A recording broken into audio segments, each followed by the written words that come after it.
Hey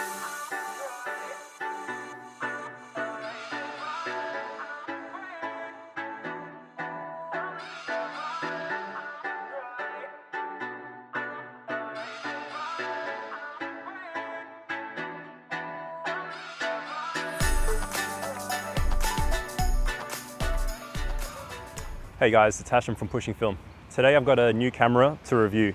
So I've always been an SLR shooter with my film cameras, and I've always thought, what would it be like to use a rangefinder? And I've tried a couple of rangefinders, like the Voigtlander Vito, and I've played with Nick's M6. As you know, he shoots with the Leica. So I was able to borrow a Leica M4 from our friend John Yao once again. So if you remember, he was kind enough to let me borrow the Nikon F3, which I used for a review some months ago.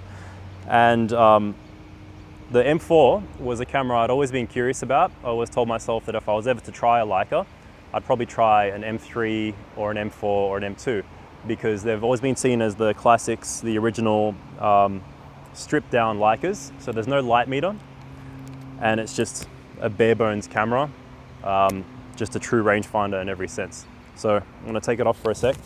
Basically, I wanted to know, what's all the fuss about? What's it like to shoot a rangefinder coming from the point of view of someone who's never used a Leica, someone who never even shot rangefinders much at all. So I just thought it would be really interesting to see if it's really what everyone makes it out to be. So I actually grabbed it from John yesterday. I've already shot a roll of Ilford FP4. That's a 24 shot roll. I'm thinking I'm gonna shoot 2 rolls of FP4, and if I have time, I might even shoot a 3rd roll, but I think 2 test rolls should be about enough. And I've just already finished the first roll of FP4. But immediately, my first thoughts on the camera is it felt really great to use, really smooth, and it just feels really precise.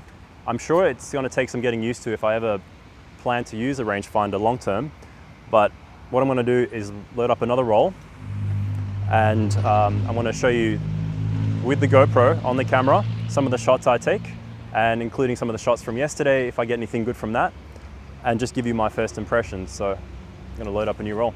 So the reason I'm using Ilford FP4 is because this is a 125 speed film, which works great when you want to use the Sunny 16 rule.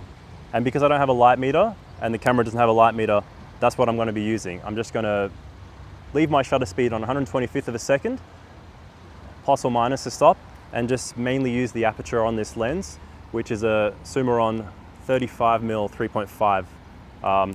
So that's going to be really interesting. It's the same thing I did yesterday, just Sunny 16, no light meter, and see how I go with that.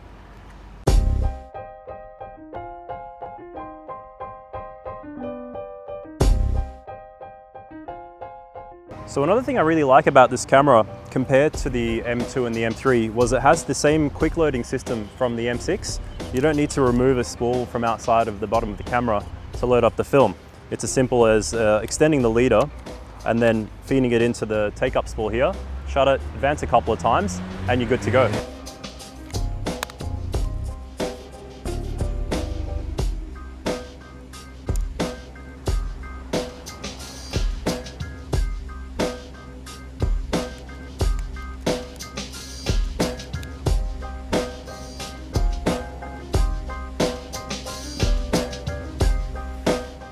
So what I'm going to do for some of these shots is I've got the GoPro. I'm going to put that on the hot shoe of the camera. I'm going to try and get some point of view footage. I won't use point of view for all the shots, but that way you'll get to see a bit of an insight of what I'm seeing from the camera's point of view when I show you the shots later on. So there's a cool Mustang over here. I might get some shots of this car.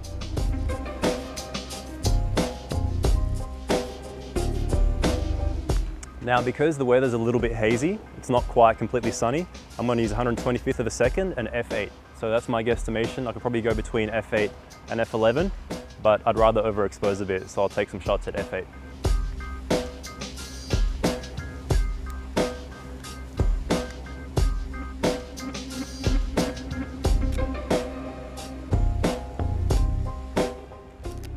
The beautiful thing about this camera is it's just completely silent, and it's just really smooth on the advance. So I know now why a lot of people love using this for street photography. It just feels really nimble.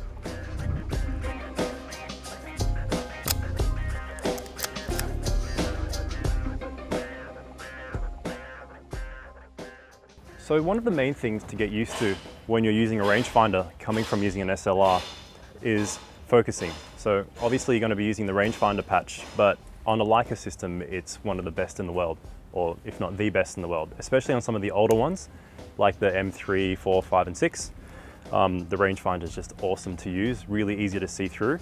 And in fact, it's somehow easy to focus in certain situations, like when it's dark or when there's just a lot happening in the scene. You can just use your rangefinder patch, pinpoint the area you want to focus on, and just do it within a very small amount of movement on the lens. So that's really nice to use.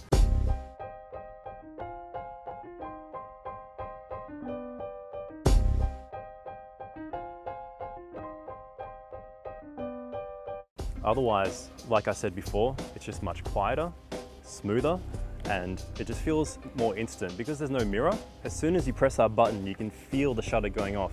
In fact, I feel like you actually physically feel it more than you actually hear it. So that's one of the really nice things that I've noticed so far on my 4th shot so far on this roll.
So I just came back from a little bit of a walk to my local shops, and I took the Leica M4 with me, but unfortunately I didn't get many shots. It's really hot and dry out there, so I just thought I'd take the chance to talk to you a little bit about the features of the M4. I won't go into too many details because there's plenty of information about Leica M series cameras out there, but to make it simple, the most popular Leicas are probably the earlier M series, such as the 3, 2, 4, and 6. Now, it wasn't until the Leica M6 where they added light meter. So the first 3 are sort of seen as the classics with some of the best build quality within Leica cameras. The Leica M3, which we've discussed before, is probably the most popular one, but it doesn't have 35mm frame lines, which is a really popular focal length, especially these days with street photography and general photography. So as much as I love the Leica M3, I know that I would tend to shoot wider angles, like the 40mm on my Nikon, and I love 35mm and maybe even 28 sometimes.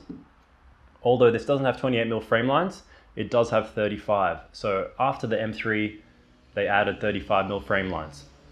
Personally, between the M2 and the M4, I do prefer the design of the M4, not in a physical sense, but in terms of features. But the way I look at the 4 is as if it's the best of both worlds between the older Leica cameras, especially for someone who, like myself, wouldn't really want a light meter in a camera like this. It's just completely stripped down, bare bones, back to basics film shooting. So that's what I'm really loving about this so far.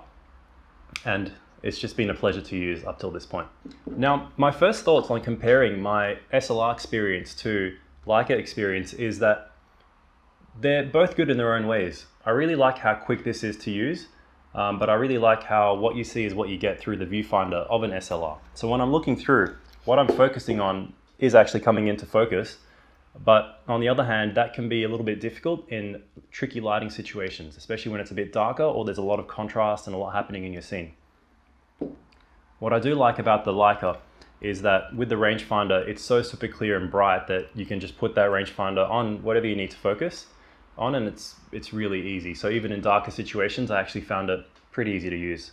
The other great thing about the rangefinder is how quick and silent and direct it feels, especially with focusing. Because there's such a short focus throw, you tend to quickly remember where your focus is. So I know with this lens, infinity is all the way at the end here, and minimum focal distance, which is about 1 meter, is on this end. So I can then remember all my hyperfocal distances in between and just immediately get the lens to a certain spot, take the shot, and not even have to worry about the rangefinder. So that's a really great thing that I'm enjoying about using a Leica for the first time. Otherwise, I think I'm gonna need to take a few more shots. So I'm about to go get changed, head back out to the city. Hopefully it'll be a lot nicer light as the sun's coming down, and I'll see if I can get some good shots on this roll and come back home, develop both rolls of FP4 and show you some of those shots.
Alright, so I hope you enjoyed some of those shots from the Leica M4 that I borrowed from John. The 2 rolls of FP4 that I shot were both 24 shot rolls.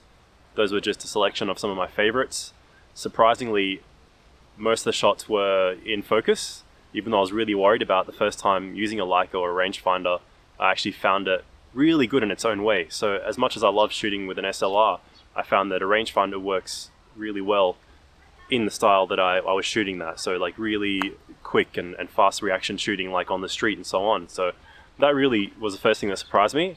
I also thought that without a meter, I would get a lot of shots that were badly exposed, but again, just simplifying things, going back to the basics and thinking about the speed you're using and using Sunny 16, pretty much everything was, you know, more or less usable in terms of exposure, whether it was a good or bad shot. So that was really impressive. Now, you might be wondering, why am I suddenly wearing warm clothes and where am I? That's Mount Fuji behind me right now, and I'm in Japan with Matt and Sarah. So I just thought, because this trip was coming up right after I gave John back the camera, I might as well film the conclusion for the Leica M4 video here. So as you might know from watching our last video, which was the update in the Melbourne vlog, we're doing a vlog here in Japan as well. We're about a week into it. It's a whole 2-week trip. So while we're doing this trip, we're vlogging about it, taking heaps of shots. I probably shot about 10 or 12 rolls of film already. Sarah shot heaps of film. So yeah, we've been shooting, this is Lake Kawaguchiko right now. It's been amazing. So a lot of shots taken here. So look forward to that Japan vlog. That's going to come up after this video. And I've also been shooting, you know, like heaps of different films. So that's coming up. Now on the M4, what I loved about it was, from everything I've tried and seen with previous Leicas, it seems like a really good compromise. It's one of the last really well-built ones, the brass body, everything's so well made mechanically, just like the M3 and the M2. What I do like is also it does have that quick loading system that came out. I think there was a really special edition M2 that introduced that quick loading system. It wasn't until the M4 that it was a default feature, so that was really good to use, and the rewind and everything, it was really well built. I don't have it with me now, but while I'm on this trip in Japan, I'm considering getting one. I loved it that much, and as much as, you know, I love shooting with this, I figured if I have one good SLR, one good rangefinder, I'm going to be on the lookout for a Leica M4 while I'm here in Japan. So look out for that when we put out this Japan vlog. So without talking about features too much, because there's plenty of information about the features out there, the biggest thing I can say about using the Leica M4, and probably you could say that about any film Leica or really good M or any rangefinder really, is that you just stop thinking about the camera. The camera just becomes an extension of yourself, of your hands, of your eyes, and because it's so minimal, because it's so little to do with, you know, thinking about what setting to use, you're not reading a meter, you're not doing anything, you're just looking right through and you're clicking.